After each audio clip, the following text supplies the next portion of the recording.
Hi friends, இந்த வீடியோவில் நம்ம எதை பற்றி பார்க்க போகிறோம்னா, எங்கள் வீட்டில் இருக்கக்கூடிய இந்த டேபிள் ஃபேன் வந்து ஓட மாட்டேங்குது.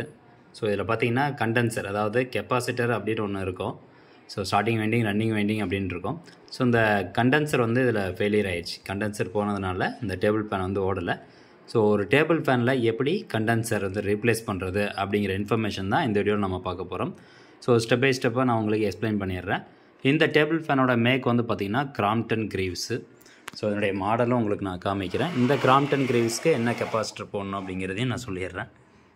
So Crompton Greaves high flow EVA 400 mm, sweep வந்து 400 mm. ஸோ இதுதான் வந்து இந்த டேபிள் ஃபேனோட ஸ்பெசிஃபிகேஷனு. ஸோ ஃபஸ்ட்டு ஓடுதா இல்லையா அப்படிங்கிறத நான் உங்களுக்கு செக் பண்ணி காமிச்சிட்றேன். சுவிட்ச் ஆன் பண்ணிட்டேன். ஸோ இப்போ பார்த்தீங்கன்னா டேபிள் ஃபேன் சுவிட்ச் ஆன் பண்ணுறேன். ரன் ஆக மாட்டேங்குது, ரன் ஆகலை. ஒரு சில டேபிள் ஃபேன் வந்து பார்த்திங்கன்னா, டேபிள் ஃபேனாக இருக்கட்டும், சீலிங் ஃபேனாக இருக்கட்டும், கெப்பாசிட்டர் போயிருந்ததுன்னா லைட்டாக கை வச்சு ரன் பண்ணி பார்த்தீங்கன்னா, லைட்டாக ஸ்டார்டிங் மட்டும் ரன்னிங் கொடுத்துட்டிங்கன்னா அது ஆட்டோமேட்டிக்காக ரன் ஆக ஆரம்பிச்சிடும். பட் இது அந்த மாதிரி நம்ம பண்ண முடியாது, ஏன்னா ஃபென்சிங் வந்து இருக்குது. ஸோ நம்ம கெப்பாசிட்டர் வந்து எப்படி ரீப்ளேஸ் பண்ணுறது அப்படின்னு பார்க்கலாம். ஃபஸ்ட்டு இதுக்கு நீங்கள் பவர் ஆஃப் பண்ணிடுங்க. ப்ளக்கை வந்து சேஃப்டிக்கு ரிமூவ் பண்ணிடுங்க. ரிமூவ் பண்ணிட்டு பேக் சைட் கவர் வந்து ரிமூவ் பண்ணணும். இது ஜஸ்ட் வந்து கிளிப்பு தான், கிளிப் டைப்பில் தான் இருக்கும். உங்களுக்கு ஸ்க்ரூலாம் போட்டு இந்த பேக் சைட் கவரை மவுண்ட் பண்ணியிருக்க மாட்டாங்க. இந்த டாப் சைடில் இது பார்த்திங்கன்னா நம்மளுக்கு உங்களுக்கே தெரியும், லெஃப்ட் ரைட் மூமெண்ட்டுக்கு இது இதில் உடஞ்சிருக்கு. ஸோ ஒன்றும் பிரச்சனை இல்லை. ஸோ பேக் சைட் கவரை மட்டும் லைட்டாக அப்படி இழுத்திங்கன்னா வந்துடும். ஸோ உள்ளே பார்த்திங்கன்னா உங்களுக்கு இப்படி தான் இருக்கும். இது வந்து மோட்ரு.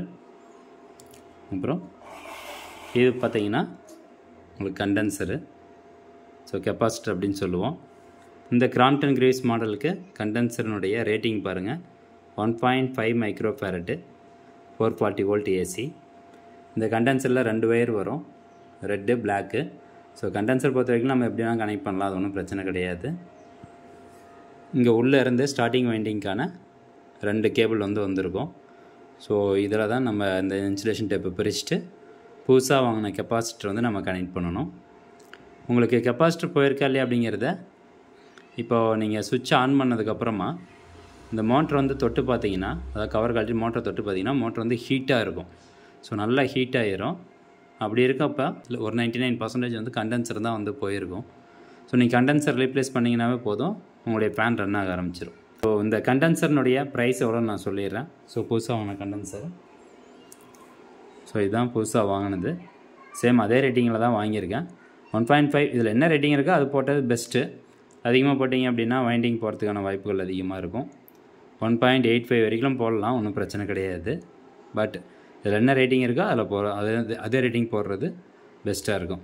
ஓகே, இப்போது இந்த கண்டென்சர் எப்படி ரீப்ளேஸ் பண்ணுறது அப்படிங்கிறத எக்ஸ்பிளைன் பண்ணுறேன். ஜஸ்ட் உங்கள் வீட்டில் இருக்கக்கூடிய டெஸ்டர் எடுத்துக்கோங்க, அல்லது ஒரு சின்ன ஸ்க்ரூ ட்ரைவர் எடுத்துக்கோங்க. ஃபஸ்ட்டு இந்த ஸ்க்ரூ வந்து ஃபுல்லாக ரிமூவ் பண்ணிடுங்க.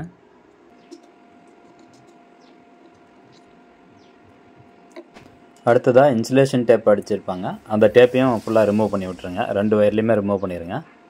டேப் இந்த 2 வயர்லேயும் ரிமூவ் பண்ணதுக்கப்புறமா அந்த 2 கண்டக்டர் பார்த்தீங்களா, அந்த ரெட் கலர் பிளாக் வயர் ரெண்டுமே வந்து டச் பண்ணி பாருங்கள். கெப்பாசிட்டரோட 2 வயரும் டச் பண்ணி பார்த்துடணும். இன்கேஸ் வந்து கெப்பாசிட்டர் நல்லா இருந்து சார்ஜில் இருந்ததுன்னா நம்ம கை வைக்கும்போது லைட்டாக ஒரு ஷாக் அடிக்கும். ஸோ அதை தடுக்கிறதுக்காக கெப்பாசிட்டர் ரெண்டையும் டச் பண்ணி பார்த்துக்கோங்க. அதுக்கப்புறமா கெப்பாசிட்டர் ஃபுல்லாக ரிமூவ் பண்ணிடுங்க. நெக்ஸ்ட்டு நம்ம புதுசாக வாங்கின கெப்பாசிட்டரை கனெக்ட் பண்ணிடலாம். இதில் நம்ம கலர் கோடிங் எப்படி வேணால் கொடுக்கலாங்க ஒயரு. பட் நீங்கள் கழட்டும் போது எப்படி கலர் கோடி இருந்ததோ அதே மாதிரி கூட கொடுங்க, ஒன்றும் பிரச்சனை கிடையாது. பட் எப்படி மாற்றி கொடுத்தாலும் ஒன்றும் பிரச்சனை இல்லை, ஃபேன் ஓடும். இப்போ அந்த கிரே கலர் ஒயர் வரும், உள்ளேருந்து ஃபேன்லேருந்து ஸ்டார்டிங் வைண்டிங்லேருந்து grey colour wire, white colour wire வரும். கிரே கலர் கூட அந்த பிளாக் கலர் ஒயர் கனெக்ட் பண்ணிட்டு இன்சுலேஷன் டேப் அடிச்சிருங்க. அதே மாதிரி இந்த ஒயிட் கலர் ஒயர் கூட ரெட் கலர் ஒயர் கனெக்ட் பண்ணிட்டு இன்சுலேஷன் டேப் அடிச்சிருங்க. அவ்வளோதான் ஃப்ரெண்ட்ஸ், நம்ம இப்போ கண்டென்சர் வந்து ரீப்ளேஸ் பண்ணிட்டோம்.